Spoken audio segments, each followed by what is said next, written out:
फूल बिछे हो या काटे हो, राह न अपनी छोड़ो तुम। चाहे जो विपदाएं आए, मुख को जरा न मोड़ो तुम। साथ रहे या रहे न साथी, हिम्मत मगर न छोड़ो तुम। नहीं कृपा की भिक्षा मांगो, कर न दिन बन जोड़ो तुम। बस ईश्वर पर रखो भरोसा, पाठ प्रेम का पढ़े चलो। जब तक जान बनी हो तन में, तब तक आगे बढ़े चलो। नमस्कार दोस्तों, आपका अपनी चैनल स्टार क्लास एक्सपर्ट में स्वागत है। फ्रेंड्स, आज हम लोग छोटी से छोटी संख्या, बड़ी से बड़ी संख्या, अगर ये क्वेश्चन पूछा जाए तो कैसे हम लोग बिल्कुल एक एक दो दो सेकेंड में क्या है बिल्कुल अपने माइंड में वो फीड किए रहेंगे और इसका जवाब तुरंत हम लोग दे सकते हैं। क्योंकि देखिए बहुत प्रॉब्लम होता है यदि पूछ देता है कि 2 अंकों की छोटी से छोटी संख्या क्या होगी, 2 अंकों की बड़ी से बड़ी संख्या क्या होगी, 3 अंकों की छोटी छोटी संख्या क्या होगी, या 4 अंकों की छोटी छोटी संख्या क्या होगी। तो ये सब चीज़ें क्या है माइंड में जल्दी क्या है कि वो फीड ही नहीं रहता है और समझ में नहीं आता है क्या लिखें। आप सोच रहे होंगे कि ये सब टॉपिक मैं क्यों करा रहा हूँ, कि तो देखिए इसलिए करा रहा हूँ ना, क्योंकि अभी इसके बाद क्या है वर्गमूल का जो चैप्टर है उसका फुल सॉल्यूशन मैं दे रहा हूँ और वो 3 से 3.5 घंटे की वो वीडियो है। और यही है फ्रेंड्स, यदि आपको छोटी छोटी ये चीज़ें नहीं आएगा, मैथ का जो बेसिक है, तो आप ये है क्वेश्चन को थोड़ा सा करने में बहुत प्रॉब्लम फेस करेंगे। ओके, और ये देखिए ऐसा टॉपिक है ना, नंबर सिस्टम ये छाया है, ठीक है। बहुत सारे ऐसे चैप्टर हैं जिसमें ये बार बार पूछता रहता है और आपको ये चीज़ें नहीं पता रहता, आप फंस जाते हैं। चलिए स्टार्ट करते हैं फ्रेंड्स। यदि अपने चैनल पर न्यू है तो जो रेड कलर का सब्सक्राइब का बटन दिख रहा है प्रेस कर दीजिएगा, ताकि जैसे ही कोई न्यू वीडियो अपलोड करो ना उसका नोटिफिकेशन सीधे आपके ब्राउज फीचर पर जाए। तो चलिए देखते हैं, चलिए समझते हैं क्वेश्चन को। देखिए जब हम लोग नंबर को लिखते हैं तो कैसे लिखते हैं, 1 2 3 4 5 6 7 8 9 10, ठीक है। तो देखिए होता क्या है कि अगर एक डिजिट का नंबर है तो वो क्या होता है कि अंक होता है, ठीक है। अगर वहीं 2 डिजिट आ जाता है तो ये क्या है, संख्या है, ठीक है। तो क्वेश्चन यदि आपसे पूछता है कि 2 अंकों की छोटी से छोटी संख्या, तो वो क्या होगा, आपका 10 होगा। ओके, और यदि ये आपसे पूछता है कि 2 अंकों की बड़ी से बड़ी संख्या क्या होगा, तो देखिए आप ऐसे लिखते जाएंगे। जब 99 तक आएंगे तो ये देखेंगे कि 2 अंकों की छोटी से छोटी संख्या क्या है, 99, क्योंकि इसके बाद 100 आ जाता है, 3 संख्या आ जाती है, ठीक है। तो 2 अंकों की छोटी से छोटी संख्या 10, 2 अंकों की बड़ी से बड़ी संख्या 99, ठीक है। उसके बाद आपका 100 आ गया। तो 100 क्या है, 3 अंकों की छोटी से छोटी संख्या 100, और यदि बड़ी से बड़ी संख्या कहेगा तो 999 हो जाएगा। अब देखिए 999 के बाद आपका क्या आता है, 1000, ठीक है। तो ये आपका क्या है, 4 अंकों की छोटी से छोटी संख्या है, ठीक है। और यदि बड़ी से बड़ी संख्या पूछेगा तो आपका क्या हो जाएगा, 9999। ओके, अब देखिए 9999 के बाद 10,000 आएगा। इसका मतलब 5 अंकों की छोटी से छोटी संख्या क्या है, 10,000, ठीक है। और 5 अंकों की बड़ी से बड़ी संख्या क्या है, 99,999। देखिए 5 अंकों तक पूछा जाता है, ठीक है ना। तो देखिए इसका ट्रिक मैं आपको बता दे रहा हूँ। चलिए समझते हैं क्वेश्चन को। देखिए यदि पूछता है कि 2 अंकों की छोटी से छोटी संख्या, तो 2 अंकों की छोटी छोटी संख्या क्या होगी, 10, ठीक है। यदि ये पूछता है 3 अंकों की छोटी से छोटी संख्या, तो देखिए ये आपका कितना है, 1 2 3, ठीक है। 3 अंकों की छोटी से छोटी संख्या 100, और 3 अंकों की बड़ी से बड़ी संख्या क्या आएगा, तो 999। तो यहाँ 3 अंकों की छोटी छोटी संख्या क्या है, 100। ओके, अब ये ट्रिक बताऊंगा, अभी घबराइएगा मत, ठीक है।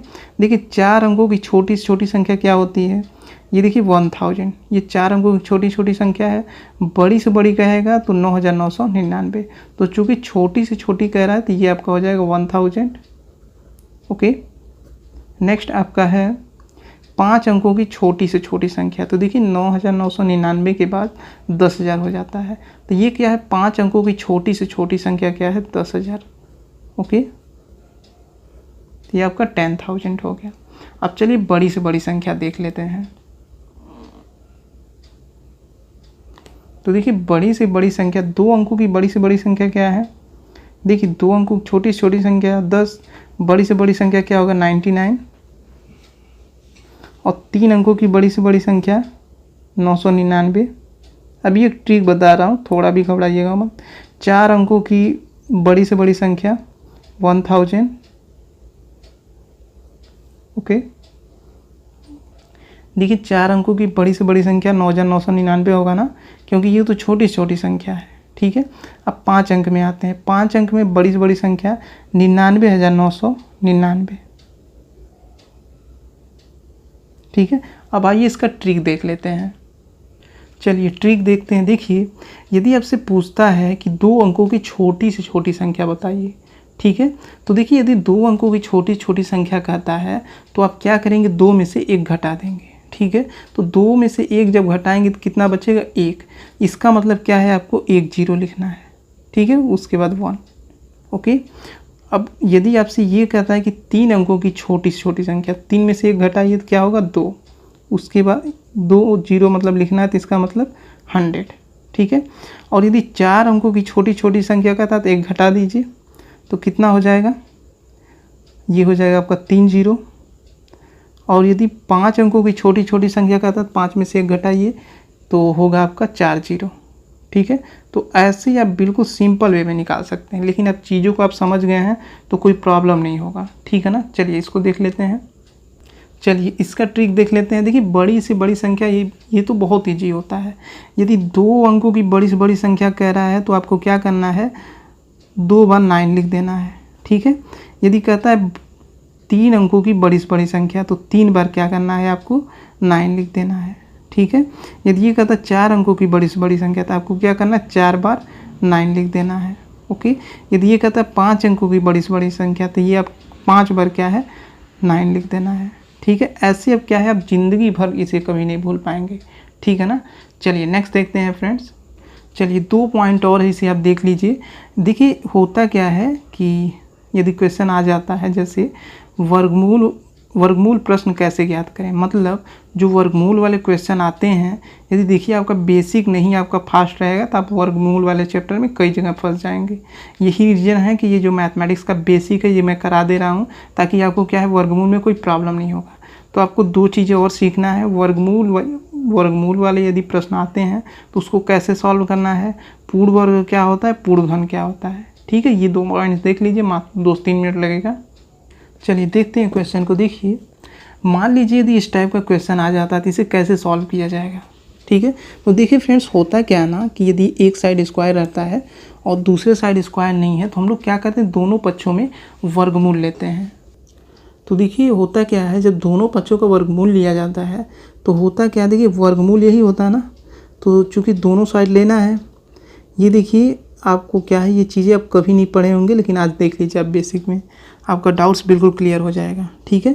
अब देखिए जो ये वर्गमूल होता है इसका वैल्यू 1/2 होता है, ठीक है। तो होगा क्या, x² इंटू वर्गमूल का वैल्यू क्या है, 1/2। अब देखिए 16 का वर्गमूल क्या होता है, 4, इससे ये क्या होता है, कट जाता है, तो x का वैल्यू क्या है, 4, ठीक है। अगर हम चाहते तो डायरेक्ट यहाँ आपको बता सकते थे कि जब वर्गमूल होता है तो होता क्या है कि वर्गमूल से स्क्वायर हट जाता है, ठीक है, और इसका वर्गमूल करेंगे तो 4 होगा, डायरेक्ट हम बता सकते थे। लेकिन चूंकि अब ये चीज़ आप देख गए तो ज़िंदगी भर आप क्या है, कभी भूलेंगे नहीं, ठीक है। चलिए नेक्स्ट क्वेश्चन देखते हैं। मान लीजिए अगर इसे आपको सॉल्व करना है तो कैसे आप सॉल्व करेंगे, इसमें भी दोनों पक्षों का वर्गमूल लेंगे क्योंकि एक साइड वर्ग है दूसरे साइड क्या है, वर्ग नहीं है। तो देखिए जब दोनों साइड वर्गमूल लेंगे तो होगा क्या, वर्गमूल से स्क्वायर हट जाएगा तो ये हो जाएगा x, और 64 का वर्गमूल क्या होता है, 8। ऐसे आप डायरेक्ट समझ लीजिए, ठीक है ना। चलिए अब समझ लेते हैं पूर्ण वर्ग क्या होता है। देखिए पूर्ण वर्ग का मतलब ये होता है पूरा वर्ग, ठीक है। जैसे 16 का वर्गमूल क्या होता है, 16 का वर्गमूल होता है आपका 4, या तो ऐसे मत समझिए। देखिए पूर्ण वर्ग का मतलब ये होता है कि पूरा वर्ग, जैसे 4 पे क्या है, पावर 2 है तो ये क्या है, पूरा वर्ग है। आप इसका यदि इसे सॉल्व करेंगे तो कितना होगा, 416, सॉरी 4 का वर्ग क्या होता है, 16 होता है, तो 16 क्या है, एक वर्गमूल है, और 2 का वर्ग ये भी देखिए क्या है, वर्ग है। कहने का मतलब ये है कि यदि ये आपसे पूछता है कि पूर्ण वर्ग बनाने के लिए किससे हमें गुणा करना पड़ेगा, क्वेश्चन ऐसे वर्गमूल में पूछेगा, तो मान लीजिए ये क्या है, 3 है, इसमें हम क्या गुणा कर दें कि पूर्ण वर्ग बन जाए। तो यदि हम इसमें 3 गुणा कर दें तो ये क्या होगा, पूर्ण वर्ग बन जाएगा, ठीक है। मान लीजिए 2 है, इसमें हम क्या गुणा कर दें कि पूर्ण वर्ग बन जाएगा। तो इसमें हम यदि 2 का मल्टीप्लाई कर दें तो ये क्या है, पूर्ण वर्ग बन जाएगा। उसी तरीके आपका पूर्ण घन है, ठीक है। पूर्ण घन का मतलब ये होता है, मान लीजिए 2 विद पावर क्यू है, पूर्ण घन है। 4 विद पावर क्यू है, ये पूर्ण घन है। और मान लीजिए यदि आपका क्या है 4 है और ये आपका क्या है 16 है, तो इसमें हम क्या जैसे क्या है गुणा कर दें हैं कि ये क्या है पूर्ण घन बन जाए, ठीक है। तो देखिए ये इसे हम क्या लिख सकते हैं, 2 2 जा 4। यदि हम 2 से मल्टीप्लाई इसमें कर दें तो ये क्या है 2 विथ पावर क्यू, मतलब पूर्ण घन हो जाएगा, ठीक है। उसी तरीके 16 का देखिए, इसे हम लोग क्या लिख सकते हैं, 4 चौका 16, ठीक है। और क्या हम इसमें मल्टीप्लाई कर दें कि पूर्ण घन बन जाए। यदि हम 4 से मल्टीप्लाई कर दें तो ये आपका पूर्ण घन हो जाएगा, मतलब 64 का हम लोग क्या लिख सकते हैं 4 विथ पावर क्यू। तो ये आपका पूर्ण वर्ग और ये पूर्ण घन होता है, ठीक है। तो ये सब पॉइंट्स देखिए फ्रेंड्स वर्गमूल में यूज होने वाले हैं और आशा करता हूँ आपके सारे डाउट्स क्लियर हो गए होंगे। और यदि अभी तक आपने वीडियो को लाइक नहीं किया तो लाइक कर दीजिए और चैनल पर न्यू है तो रेड कलर का सब्सक्राइब का बटन दिख रहा है उसे प्रेस कर दीजिए, ताकि जैसे ही कोई न्यू वीडियो अपलोड करूँ ना उसका नोटिफिकेशन सीधे आपके ब्राउज फीचर पर जाए। ये आपके लिए छोटा सा टेस्ट है, आपको बताना 625 का वर्गमूल क्या होता है, 25 का वर्गमूल क्या होता है और 4 विथ पावर क्यू हो तो इसका सॉल्यूशन क्या होगा। ओके, तो फ्रेंड्स इस तरीके ये है हमारा टॉपिक्स बिल्कुल ख़त्म हो गया। और आपको क्या है, यदि इस टाइप के कभी भी क्वेश्चन आएंगे तो कभी कोई प्रॉब्लम नहीं होगा। ओके, तो मिलते हैं friends next day next lecture में। तब तक के लिए जय हिंद, जय भारत, आपका दिन शुभ हो।